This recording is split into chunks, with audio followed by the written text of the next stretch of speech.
JP, saan ang ruta nitong bagong transportasyon na ito? Ella, itong bagong e-trike transport system dito sa San Juan City ay meron niyang ruta mula dito sa Green Hills, dadaan ng Cardinal Santos Medical Center hanggang sa PUP San Juan. At yan ay merong 2.5 kilometers na haba yung ruta nitong transport system na ito. Pinasinayaan na nga ngayong umaga itong bagong e-trike system sa San Juan City.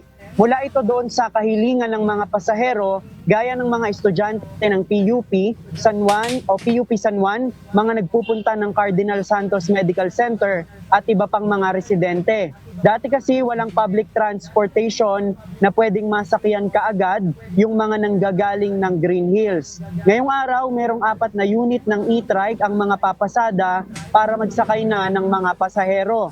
9 pesos ang flat rate para sa regular fare. Ayon sa San Juan LGU, magbibigay sila ng libreng sakay sa mga pasahero hanggang sa December 31 ngayong taon.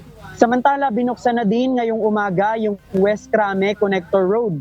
Ito yung kalsada na dating dead end pero pinagkonekta na yung Green Hills tsaka West Crame. Mula Green Hills, pwede nang dumiretso dito yung mga motorista at makakalabas sila ng mas mabilis papuntang Boni Serrano at papunta ng EDSA.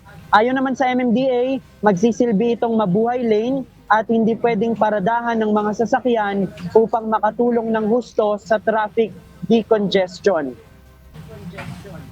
Ella, kanina nakapanayam din natin si MMDA Chairman Attorney Don Artes at sinabi nga na itong papalapit na weekend ay talagang bibigat pa, ine-expect nila na talagang bibigat pa yung daloy ng mga sasakyan sa Metro Manila. Ang kanilang pagtaya ay pwedeng umabot ng 480,000 pa yung mga sasakyan na dadaan sa EDSA habang papalapit ang weekend. Yan muna ang ating latest live mula dito sa San Juan City. Balik sa'yo, Ella. Maraming salamat, JP Nunez.